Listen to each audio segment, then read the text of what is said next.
El ponente nos acompaña Matthew Walter, Associate Director Credit Analyst de Grupo Subsoberano de Moody's Local México.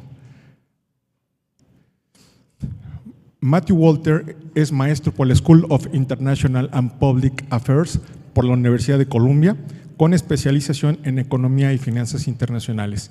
Se unió a Moody's en 2013 y actualmente forma parte del equipo subsoberano de Moody's Local México como Associate Director Credit Analyst, Grupo Subsoberano en Moody's Local México.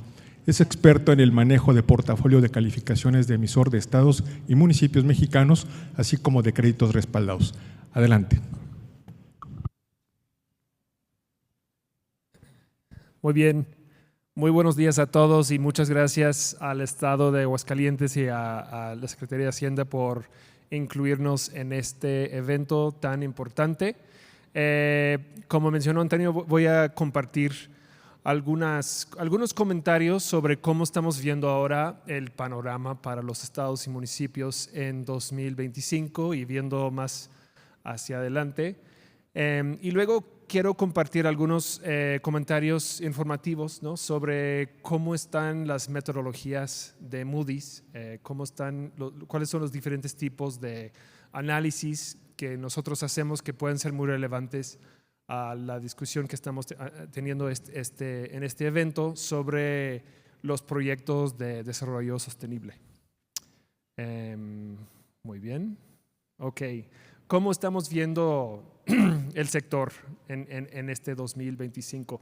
Creemos que es interesante ver esta perspectiva en el contexto de esta discusión porque en el fondo los proyectos de desarrollo sostenible obviamente van a necesitar inversiones y entonces quisiéramos compartir un poco cómo estamos viendo la flexibilidad financiera en el sector y las capacidades para atacar estos problemas. Tenemos una perspectiva 2025 medio estable, en realidad. Es un año en donde, claro que hay varios retos que voy a detallar un poco más adelante, pero creemos que estos aquí, lo que tengo en la pantalla, son los factores más importantes que respaldan la perspectiva que tenemos ahora.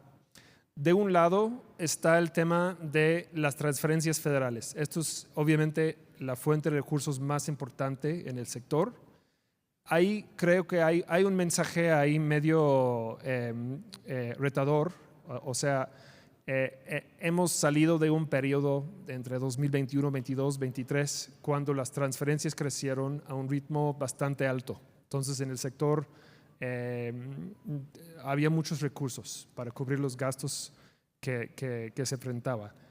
De acuerdo con el presupuesto del gobierno federal 2025 y también a las proyecciones que nosotros hacemos, que se alinean con los supuestos que tenemos de crecimiento económico, inflación, etcétera.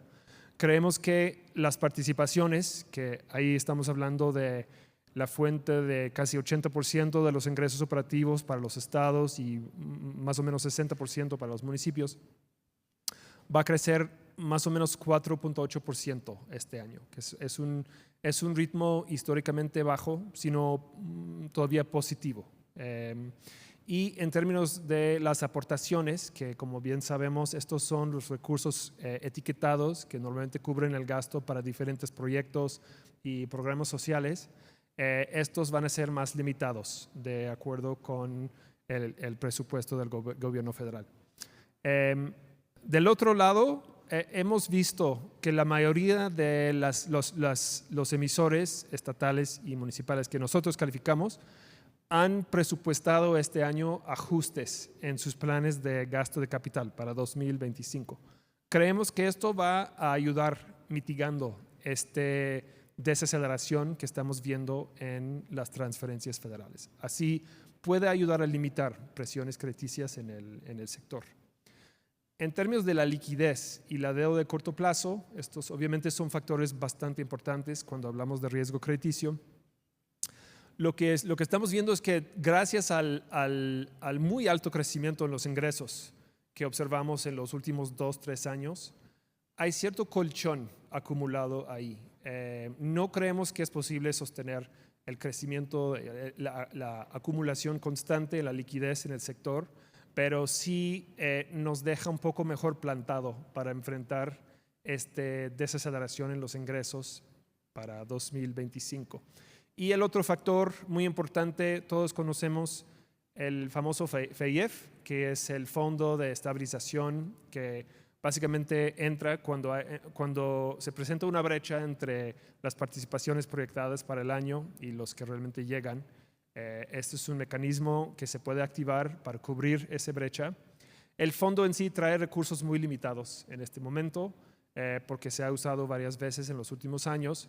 Sin embargo, perfectamente existen mecanismos que pueden volver a potenciarlo como se ha hecho en años anteriores. Esto creo que es el panorama general de los factores más importantes que respaldan nuestra perspectiva este año.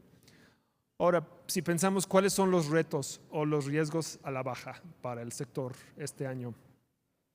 Obviamente el tema del crecimiento económico. Estamos enfrentando en el mundo, no solamente para México, mucha incertidumbre en términos de qué está pasando con el comercio internacional y los efectos que puede tener en la inversión, etcétera.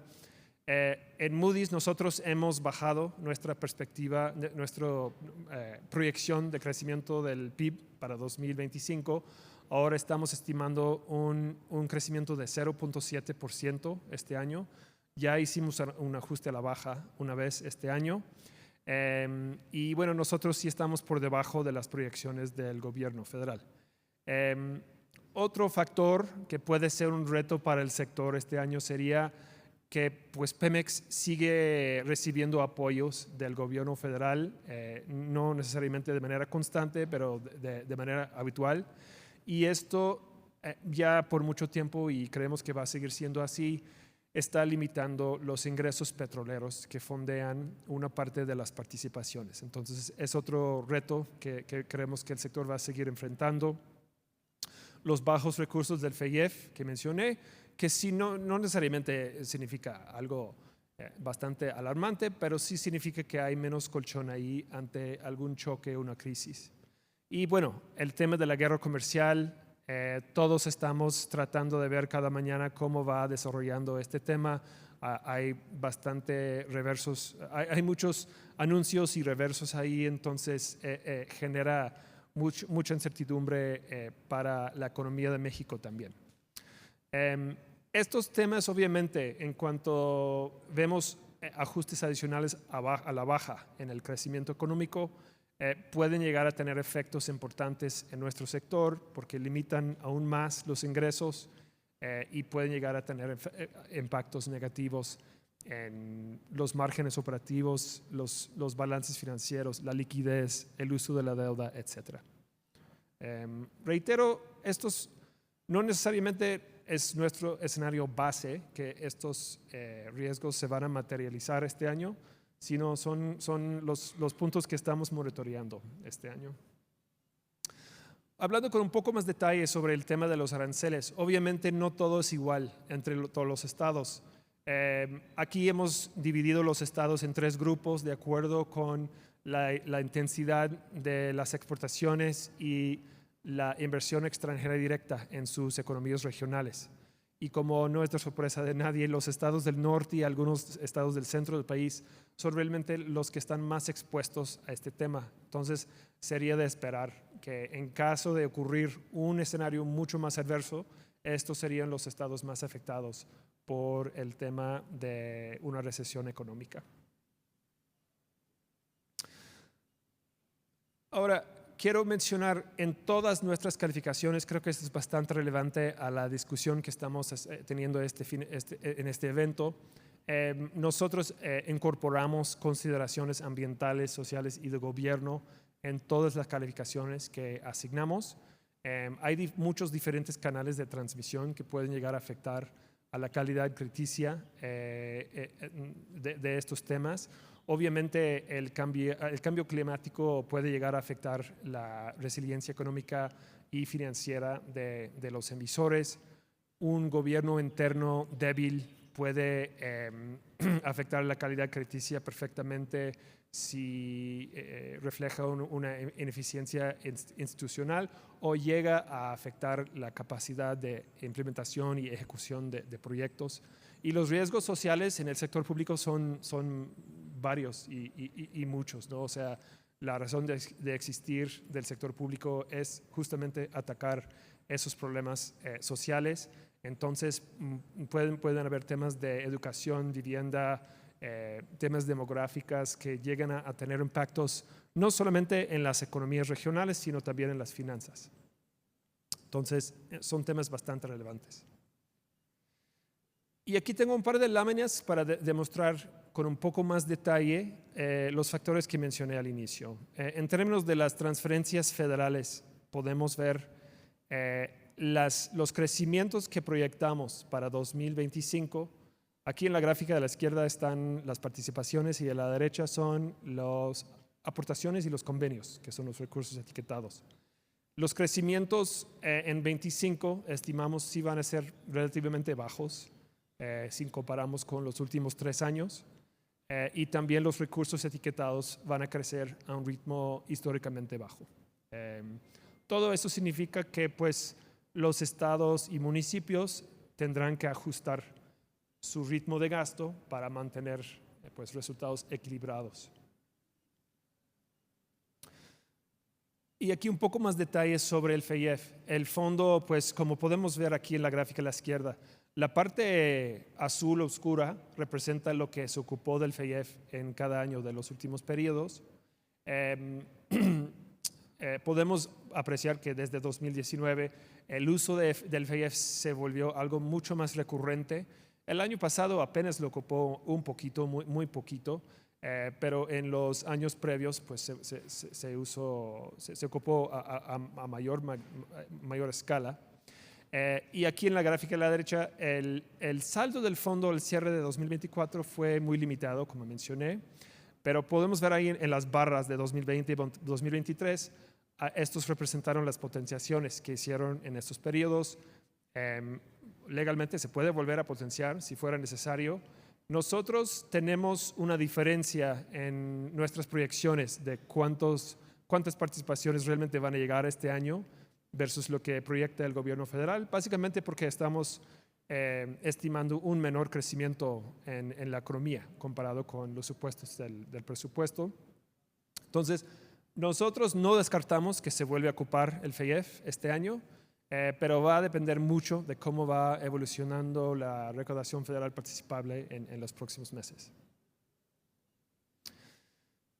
Y bueno, pensando en cómo están plantados los estados y municipios para enfrentar estas situaciones.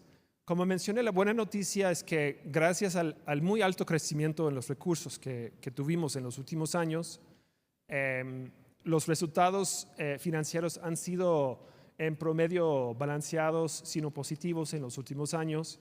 Y eso ha permitido, aquí en la gráfica a la derecha, es la posición de liquidez en promedio de los emisores que nosotros calificamos. Aquí están los estados.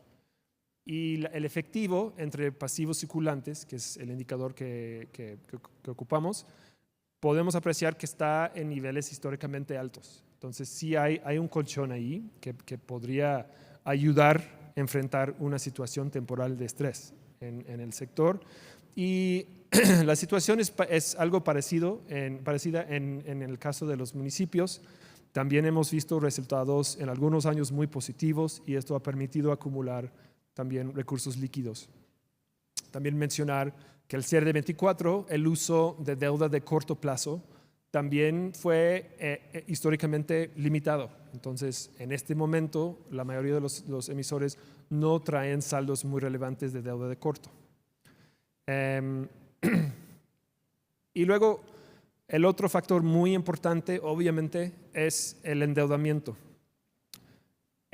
Hemos visto en los últimos años un periodo, en realidad, multianual, en donde la mayoría de los estados y municipios que nosotros calificamos han tenido un apetito muy reducido para contratar nueva deuda.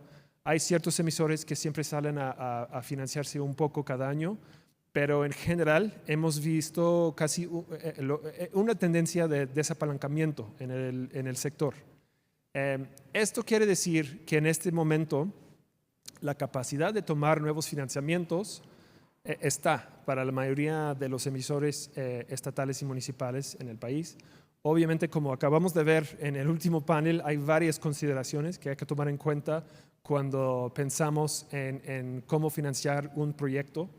Pero estos cálculos que tenemos aquí, por ejemplo, son de acuerdo con el sistema de alertas de Hacienda y también algunas estimaciones propias de nosotros. Pero tomando en el máximo, los estados tienen capacidad para contratar hasta 217 mil millones de pesos este año en nueva deuda. Esto es entre los estados que nosotros calificamos. Ahora, de un punto de vista de una calificadora, obviamente no quiero ver que todos los emisores contraten su techo cada año, porque esto obviamente no es sostenible. El mensaje aquí es que, pues, si la duda es si los estados tienen capacidad para tomar deuda de largo plazo para financiar los proyectos que hemos estado discutiendo, la respuesta en realidad es sí. Y aquí un tema adicional que quería mencionar aquí al final de la discusión de la perspectiva, porque esto no es un tema necesariamente de 2025, es un tema de más largo plazo en el sector, pero los pasivos no fondeados por pensiones, obviamente es un tema para varios emisores y es un tema que va a estar presente en los próximos años en ausencia de reformas en esta materia. Aquí tenemos entre el universo de estados calificados cuál es la aportación extraordinaria que tienen que hacer para cubrir estos pasivos no fondeados. Y hay un rango muy grande. Las barras aquí representan las aportaciones entre los ingresos operativos de cada estado. Y tenemos algunos estados que ya están aportando casi el 9% de sus ingresos operativos y otros que aportan mucho menos, solamente 1% en este momento. Pero lo que representan los diamantes aquí son, de acuerdo con los últimos estudios actuariales de cada sistema, cuánto van a crecer esas aportaciones en los próximos años. Entonces, podemos apreciar que incluso los que aportan muy poco ahora, en los próximos años, esos pagos van a tener que crecer bastante. Y es importante considerar este tema porque cada vez que el pago de pensiones consume más del ingreso operativo, pues limita mucho más el margen para invertir en proyectos de desarrollo. Estos fueron los estados, estos son entre los municipios que calificamos, donde también vemos que para algunos es un tema. Y bueno, ahora cambiando de tema un poco, quiero comentar cómo funciona un poco la metodología de Moody's y cómo nosotros evaluamos el riesgo crediticio a manera de informar un poco cómo llegamos a calificar los instrumentos que se usan para financiar los proyectos de desarrollo. Voy a ser breve aquí porque luego todas nuestras metodologías están públicos y se puede encontrar en nuestra página. Pero el punto de partida siempre para calificar cualquier tipo de instrumento de deuda en el sector subsoberano va a ser siempre la calificación de emisor. El primer paso es que vamos a asignar una calificación del emisor analizando estos factores que tengo aquí en estas 4 secciones. Revisamos los fundamentos económicos, el desempeño financiero que tiene que ver con los márgenes operativos, los resultados financieros y la liquidez, el perfil de la deuda, la carga de deuda de corto plazo es bastante importante y luego hacemos un análisis cualitativo de los factores de gobierno interno y administración. Podemos tomar en cuenta también algunos ajustes adicionales y con eso llegamos a la calificación de emisor. Y luego, supongo que aquí en este evento no tengo que explicar a nadie qué es un crédito respaldado. Ustedes bien saben qué son. Solamente comentar que nosotros lo que hacemos es tomamos la calificación de emisor como punto de partida y luego consideramos la estructura legal, los indicadores financieros que tienen que ver con las coberturas de servicio de la deuda a futuro del crédito. que nosotros proyectamos en un escenario base y también un escenario de estrés. Y podemos considerar otros factores adicionales. Pueden ser derivados que ofrecen cobertura contra fluctuaciones de la TIE, por ejemplo, o otros tipos de mejoras. Y con estas consideraciones ya llegamos a la calificación del crédito, que normalmente, a opinión de Moody's, estas estructuras de créditos respaldados en el mercado subsoberano de México son bastante sólidos. La verdad, casi todos, me atrevo a decir 99.9%, tienen mejoras de varios niveles arriba de la calificación de emisor, porque tiene un histórico bastante sólido. Entonces, esto es lo que quería comentar sobre la parte de los créditos respaldados. Y luego también mencionar, tenemos otro enfoque, también otro tipo de calificación que puede ser relevante para la discusión de hoy de los proyectos de desarrollo sostenible, que son los proyectos de infraestructura. Eso es otra metodología en donde asignamos una calificación al proyecto. Ejemplos de bursitalizaciones de este tipo de proyecto pueden ser cuotas de peaje de carreteras, o pueden ser ingresos aeroportuarios, ingresos derivados de generación eléctrica, agua y drenaje. Pueden ser también los mismos APPs. Este tipo de proyecto perfectamente puede ser un proyecto de desarrollo sostenible. Y bueno, para llegar a calificar estos, comparto aquí la tarjeta de puntuación que ocupamos. Obviamente analizamos estos factores del perfil de negocio, los riesgos operativos, el apalancamiento y cobertura. Tomamos en cuenta la calidad crediticia y el nivel de apoyo del dueño del activo o del patrocinador, y a partir de esas consideraciones asignamos una calificación. Tablita lo pueden ver en la presentación, al que todos van a tener copia, o también la metodología de proyectos de inversión también está en nuestra página. Y como último, quería mencionar otro tipo de análisis que hacemos, que creo que es relevante a esta discusión, son los SPOs. Los mencionaron ayer en algunos paneles. Básicamente, es una segunda opinión. Puede ser para instrumentos financieros, ya sean sociales, verdes, sostenibles. Y lo que es un SPO, pues en realidad no es una calificación crediticia. Lo que es una opinión sobre si la estructura del instrumento se alinea con los principios de sostenibilidad. Es una evaluación de cómo está estructurado el instrumento, y revisamos toda la documentación para emitir una opinión de si está alineado o no. Esto también creo que es un tipo de opinión que ofrecemos, que puede ser muy relevante para esta discusión. Y bueno, con esto quiero cerrar compartiendo, nada más para también informar aquí. Esto es el universo de estados y municipios que nosotros calificamos en sus niveles y con sus perspectivas.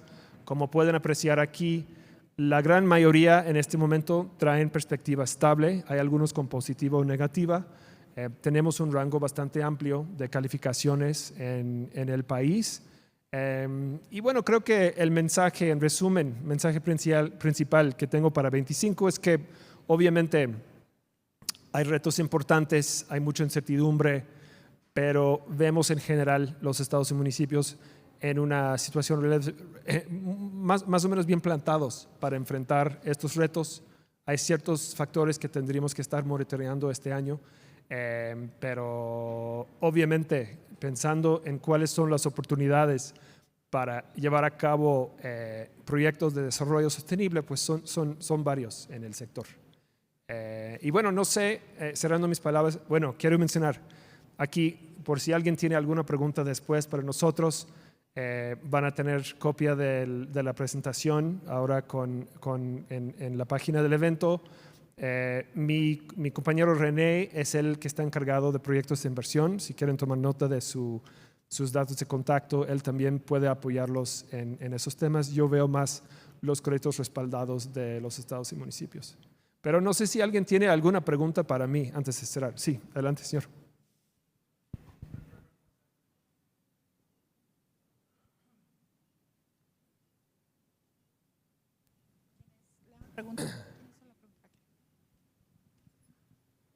Matthew, muchísimas gracias por tu presentación, muy interesante. Me pareció muy bueno que estés diciendo algo que la prensa no dice, porque la prensa habla muy mal de la deuda de los estados. Es increíble la ignorancia con la que hablan y por lo tanto te felicito que hayas visto y es algo que yo creo que hay que decirlo. El sector entidades federativas y municipios se ha desendeudado. La ley de disciplina financiera fue muy eficaz y el único sector que sí respondió a las altas tasas de interés del Banco de México, podríamos decir, fueron las entidades federativas, porque en el agregado redujeron. También veo muy bien que estés hablando de la capacidad de endeudamiento que tienen, ¿no? Es muy importante. El máximo lo alcanzaron, en términos absolutos, lo alcanzaron en 2015 y como porcentaje del PIB en 2013, ¿no? Prácticamente con respecto al máximo como porcentaje del PIB, en el agregado fue 0.85% del PIB de espacio. ¿Tú qué sugieres para cambiar esta perspectiva, ¿no? de la mala fama, ¿no? Porque deberían de recurrir mucho más para el financiamiento de infraestructura, más bien la infraestructura solo puede financiarse con financiamiento. Y entonces, ¿qué podría hacerse, y especialmente las calificadoras, para cambiar la narrativa? Segundo punto, creo que no lo mencionaste, también va a haber espacio en endeudamiento por la reducción de tasas de interés. O sea, Banco de México va a seguir reduciendo tasas de interés. Entonces, que hagas un comentario a ese respecto. Y finalmente, pues, como alguien que a mí me tocó participar en el diseño de lo que idealmente pensamos después de la crisis de 1995, pensábamos que el mejor camino iban a ser bonos. Empezó y luego desapareció. ¿Qué hay que hacer nuevamente para que el financiamiento de estados y municipios y sus paramunicipales y paraestatales sea a partir de bonos y no deuda bancaria? O sea, verdaderamente, si puedes responder a eso, gracias. Claro. Creo que respondiendo en diferentes partes, creo que una cosa que pues llegué al país hace 10 años, entiendo que incluso antes de mi llegada había muchos casos en donde sí tuvimos ejemplos de estados que resultaron en problemas por la deuda que tomaron, ¿no? O sea, fueron casos muy puntuales, muy específicos. Y creo que todavía hay que apreciar que las mejoras que mencionas, ¿no? A partir de la implementación de la ley de disciplina financiera, pues en realidad el sistema de contratar deuda de largo plazo es bastante robusto. Como mencioné en mis comentarios sobre cómo estamos viendo la solidez de los créditos respaldados, pues es una estructura bastante sólido en términos de riesgo crediticio, ¿no? Es lo que creo que puedo comentar. Tengo que ser cuidadoso porque las calificadoras no hacemos recomendaciones. Tenemos que tratar de desistir de recomendar cosas. O sea, estoy aquí para analizar y comentar, ¿no? Creo que la otra pregunta sobre la perspectiva de tasas de interés, yo creo que es ahí lo que me surge es que en realidad analizando el costo del servicio de la deuda en el sector en general es muy bajo. Obviamente hay que tomar en cuenta las diferentes estructuras que existen, pero siguiendo todos los lineamientos que establece la ley y llevando a cabo procesos competitivos para la adquisición de la deuda y planeando bien. O sea, requiere mucha planeación, eso es cierto, pero planeando bien los proyectos que se van a ejecutar con el financiamiento. Debe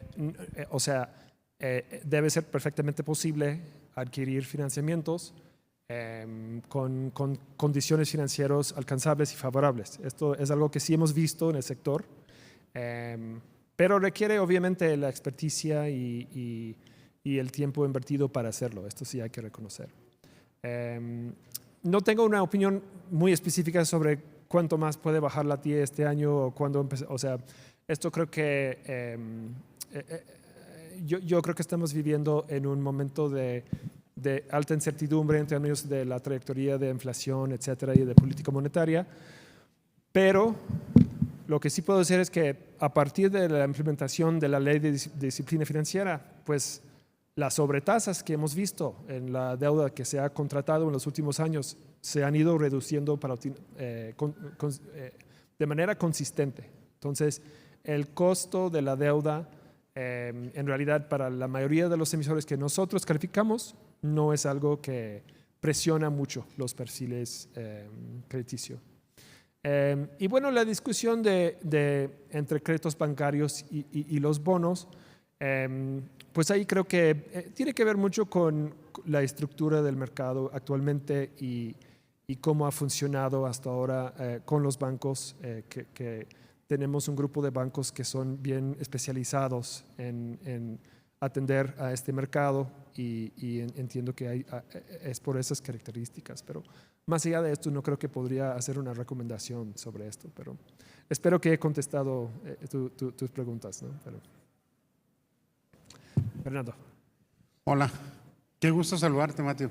Gracias. Desde la última conversación que tuvimos, o sea, establecimos como el 3 de abril como un punto en el tiempo, un punto de inflexión en el tiempo, derivado de la conversación en América del Norte entre los ejecutivos de los respectivos países y de las decisiones que sobre todo el presidente Trump iba a tomar en su relación con México. Y decíamos, cualquier cosa que tú digas antes de eso es especulación. Sí, es especulación porque no sabemos, hay un margen grande de incertidumbre. Ese margen de incertidumbre puede ser positivo, puede ser negativo. Pues distintos analistas y un servidor, también por las técnicas de análisis de comercio internacional, entendemos que después del 3 de abril México salió mejor de como estaba. O sea, su posición de competitividad relativa en el comercio internacional es ahora mejor que antes del 20 de enero, pues del 2024, del 2025. Entonces, ahora sí ya podemos hablar. Ya podemos decir sin especular que el factor de reestructuración de comercio internacional ha terminado siendo con signo positivo para la nación mexicana. No estoy tan seguro que para Canadá también, aunque recibió un trato semejante.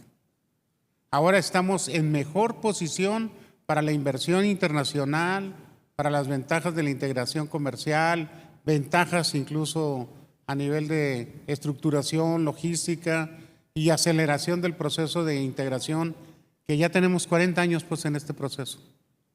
¿De acuerdo? Ya hasta ahí ya me quedo. Entonces, el escenario que mencionaba sobre el Fondo Monetario Internacional, parece ser que cuando aplicaron el software de inteligencia artificial que usan, pues no considera los matices, pues no, como todo es negativo para 90 países, no considera que dos países sí pueden tener un signo positivo pues en las expectativas de crecimiento. Y te voy a dar dos datos y voy a aprovechar aquí para que los saboreemos pues en realidad, por lo menos el primer semestre bien. Y yo no me atrevo a decir más, o sea, 90 días ya es una eternidad, pues, ¿no? Contigo hasta la eternidad, decía la novela aquella del siglo XIX. Pues bueno, 90 días, pues, ¿no? Por lo pronto, tenemos los informes de la recaudación federal, con más 18% en ICR, más 15% en IVA, en todos los indicadores del primer cuatrimestre súper positivos, espectacularmente positivos, cosa que no estaba antes del 3 de abril. Ya los tenemos en la mesa. ¿Sí? Entonces eso nos da 90 días, así, ya despejados, de que los tenemos súper resueltos. Y la segunda que no lo mencionamos ayer, pero quiero hacerlo ahora porque pues aquí tenemos al Tesorero de la Nación, que es parte del ambiente pues de las entidades federativas, pues de las comisiones permanentes, porque fue funcionario de una entidad federativa, la Ciudad de México, durante muchos años y muy participante. Los últimos 4 años estuvo insistiendo Roberto en que sacáramos el acuerdo de dos programas de esfuerzo propio, de interacción propia, de recaudación propia, y uno de manera particular que fue el programa de Vigilancia Plus, que es muy conocido entre nosotros, entre todos los que están aquí de integrantes de... Bueno, pues el programa de Vigilancia Plus, por fin, Roberto, por fin. En los últimos 4 meses ya recaudamos el doble de lo que recaudamos el año pasado para las entidades federativas. O sea, en realidad tenía razón, pues.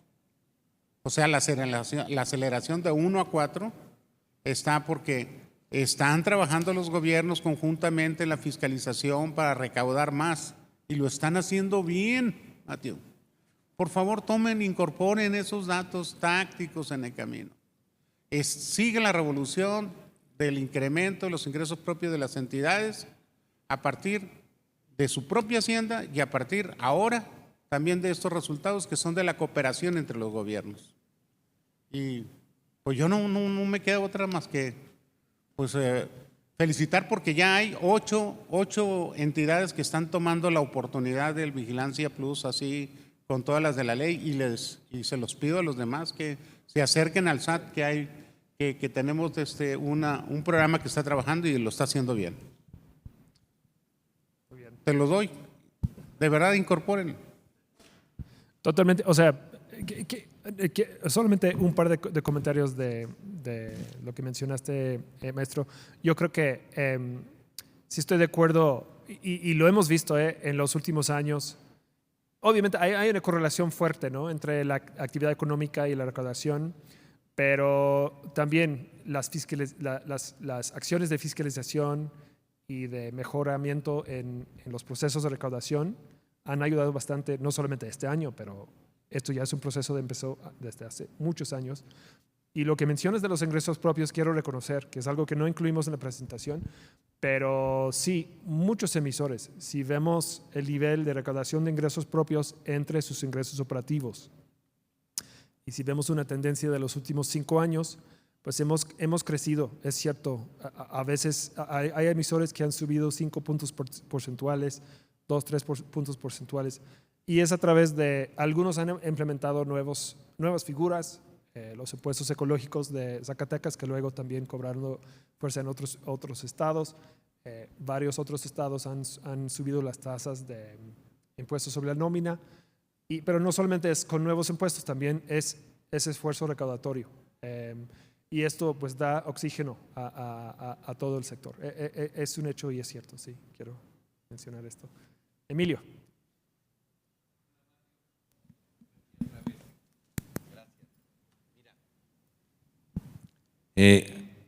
Gracias, muy amable. De alguna manera, yo te quiero hacer una pregunta, aprovechando todo el foro. He estado con varios estados, como tú lo sabes, desde hace 25 años, pero tienen, a partir de la Ley de Disciplina Financiera y de las notas de prensa que comentaba el compañero, de los medios, tienen la idea, muchos secretarios, que el tomar deuda les va a afectar su calificación. Es algo que he visto recurrentemente, lo he escuchado, me lo han dicho. Entonces, es una pregunta que te quiero hacer en lo particular. Tomar deuda, ¿eso implicaría afectar su calificación? Yo sé, lo vas a contestar tú.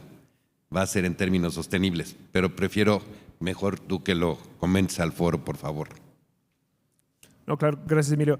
Yo creo que la respuesta, y puede ser contraintuitiva, en realidad la contratación de deuda de largo plazo, como mencioné, bien ejecutado, bien planeado, bien adquirido, hasta puede ayudar el perfil crediticio. Si dependes de un modelo de financiar el gasto de capital en proyectos, inversión, etcétera, de un modelo de depender de ingresos propios, de transferencias federales, puede llegar a tener situaciones en donde vas a tener una posición de liquidez mucho más presionado. Y si inviertes en proyectos de inversión a través de la contratación de deuda de largo plazo, con buenas condiciones, que no ejerce presión a través del pago de intereses y de servicio de la deuda, puede llegar a incluso mejorar el perfil crediticio. Ahora, no quiero decir que siempre por regla es así. Siempre tenemos que estar monitoreando que la deuda que se contrata sea sostenible en el largo plazo, que esté dentro de los rangos que son adecuados para cada emisor, de acuerdo con su recaudación, con su economía, etc. Pero la contratación en sí no es un automático para nada negativo para el perfil crediticio. Espero que esto ha contestado, Emilio. Sí. Muchas gracias. Gracias.